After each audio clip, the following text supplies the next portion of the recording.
We've invited everybody here today to introduce ourselves to you and to our work, to what our guiding principles are, what we're about, what we're trying to do.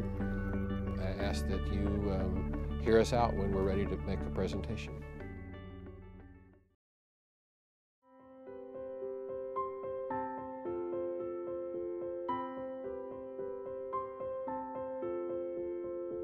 Very few of us have ever really been hungry for any length of time. Very few of us have been without a shelter for any length of time. Well, we've roughed it a little bit on campouts or whatever. If you can take that memory of what it meant to be a little hungry or a little bit inconvenienced because of the weather, compound that to the 10th power, that's our issue. Stability of one's life is critical, and if you have no home, the thought of being able to enter into any kind of a treatment regimen or even being able to maintain a healthy diet, pursue physical activities, those all get tremendously more difficult when you have no permanent home, you have no basic physical stability in your life. You know, how you treat your most vulnerable citizens, I think, says a lot about, you know, a city. The world will, in my mind, in my opinion, will always generate a new generation of disenfranchised people who, through a whole wide range of social and economic reasons, end up in transitional homelessness. So there's not a community, I am absolutely convinced, in this metropolitan area and beyond that doesn't have some type of a homelessness problem going on.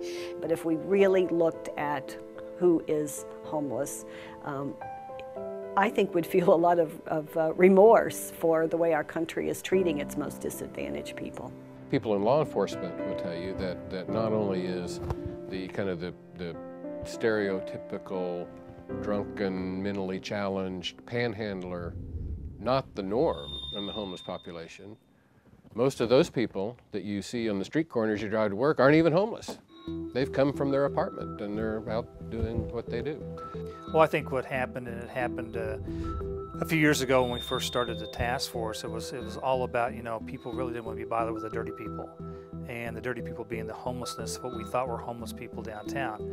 That can be certainly different than what actually the homeless issue might be. I think people make those thought processes or their beliefs about it for many reasons, and a lot of it, I think, unfortunately, is prevalent in society. You know, when we see, especially some of the older movies, and you see, you know, that homeless person, it's some guy who's drunk, who's on the side, you know, kind of huddled up around a bottle, and that is wrong. I mean, that is not the face of homelessness. That could be in a situation, but no.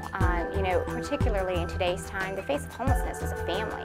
I mean, it is a mom, a dad. It's a family that may be just like yours, but because of certain situations, they have found themselves homeless. Our data, for example, shows that in the Kanas City area, 50% of the homeless people in county are families with children. We go back to when you say the word homelessness, it means a lot of different things to a lot of different people. We have folks that have lost their jobs, that still have bills to pay, that don't have health insurance. Parental split-ups, domestic violence, runaways, you know, the whole spectrum of human problems can lead to homelessness. However, there are families that have planned, that may have had savings, that may have had, you know, family members that find themselves homeless. I mean, if you look at what's going on with some situations with companies, laying off people, 401ks no longer are there. People's savings are eaten up very quickly by healthcare costs. In that regard, you may have been minimally at risk for being homeless and still find yourself in that situation. And so the root causes are complicated, and it covers just about anything you can think of.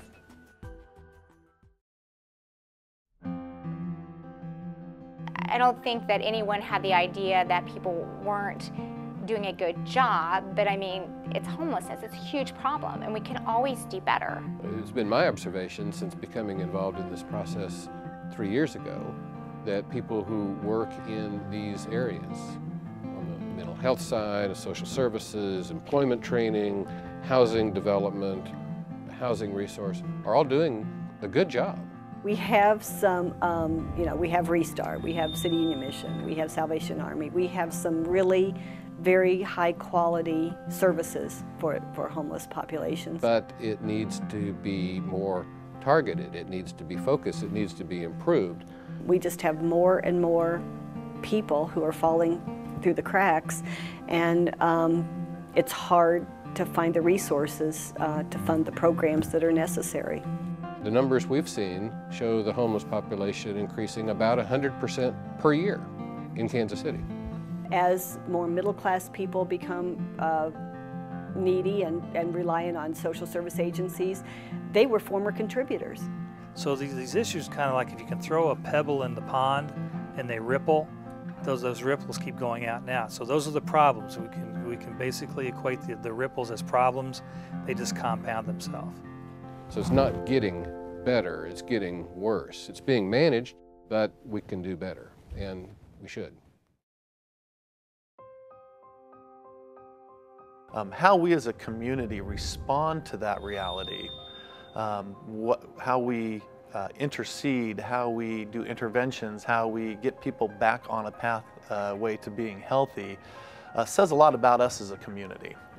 Says a lot about us as a city. One of the reasons that this task force was created was a recognition that we should, have to do a better job than what we're doing now. In 2007, back up 2 years, in 2007, Chief Corwin from Kansas City and his counterparts from Independence and Kansas City, Kansas, began to convene a series of meetings among people who were concerned with homelessness issues. We got together, started talking about what a wonderful opportunity this might be to get together the people that are involved in the homeless issues, the mental illness issues. Let's get around the table and see what this really looks like. And as we talked for more than 2.5 years, our mission was to get more people around the table to talk about this particular issue. I was there and heard it, and from there I said, hey, I am willing to sponsor a resolution that would bring together these types of folks and expand outward to put together a plan to try to look at some of the long-term and short-term objectives. And what came out of that conference was a recommendation, a request to the Kansas City, Missouri City Council to establish this task force. And so from that pledge, I went forward and I got some co-sponsors, and we put together a resolution that put together the task force on homelessness. And that's what we have today, and that's what we're working on.